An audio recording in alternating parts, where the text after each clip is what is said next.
वैसे तो प्रधानमंत्री नरेंद्र मोदी को सरप्राइज देने की आदत है, लेकिन बात अगर देश की गरीब जनता से जुड़ी हो तो वो किसी भी हद तक जाने को तैयार रहते हैं। आर्थिक रूप से आरक्षण देने का मसला भी कुछ ऐसा ही है।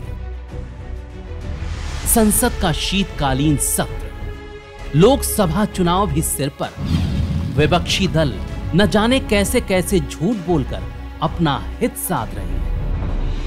ऐसे में प्रधानमंत्री नरेंद्र मोदी को लगा कि देश के गरीब वर्ग के लिए कुछ करने का ये मौका अब हाथ से जाने नहीं देना है। उन्हें ये बात कचोट रही थी कि कोई किसी भी जाति का क्यों ना हो, उसे आगे बढ़ने का मौका तो मिलना ही चाहिए।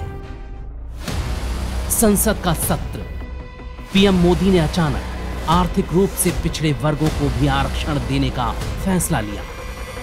संसद का सत्र आखिरी दौर में था। ऐसे में यह काम बेहद मुश्किल था, लेकिन पीएम मोदी जो ठान लेते वो कर दिखाते। उनके आदेश पर सामाजिक न्याय एवं अधिकारिता मंत्रालय ने केवल एक दिन में इस संशोधन वाले विधेयक का प्रपोजल तैयार किया। सोमवार को मंत्रालय ने मीटिंग के लिए जो कैबिनेट नोट तैयार किया, उसकी भनक केंद्रीय मंत्रियों को भी नहीं थी।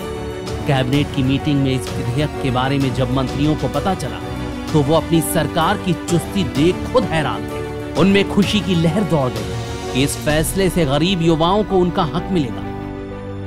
मंत्रिमंडल से बिना देर किए इसे स्वीकृति मिल गई और कानून मंत्रालय संविधान में संशोधन को लेकर इस विधेयक में कुछ सुधार करने में जुट गया।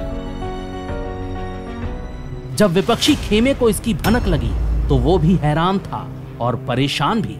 मोदी सरकार का ये कदम उसे कांटे की तरह चुभने लगा, क्योंकि ऐसे किसी भी बिल के पास होने के बाद वो तमाम मुद्दे खत्म होने वाले हैं जिनके नाम पर वो वोट बटोरते हैं, और अगर बिल का विरोध करते हैं तो सरेआम संसद में उनकी पोल खोलने का डर है। सपा और बसपा जैसे दलों को भी मजबूरी में पीएम मोदी के इस मास्टर स्ट्रोक का समर्थन करना पड़ा। ये बिल तमाम विरोधों और हंगामों के बाद लोकसभा से पास हो चुका है। राज्यसभा में इम्तिहान थोड़ा कड़ा है, लेकिन नामुमकिन नहीं। गरीब युवाओं को उनका हक दिलाकर पीएम मोदी ने एक बार फिर ये साबित किया है कि देश की भलाई के लिए उनके दिल में क्या चल रहा है ये किसी को पता नहीं होता, लेकिन जब परिणाम सामने आता है तो पूरा का पूरा देश उनके साथ खड़ा हो जाता है।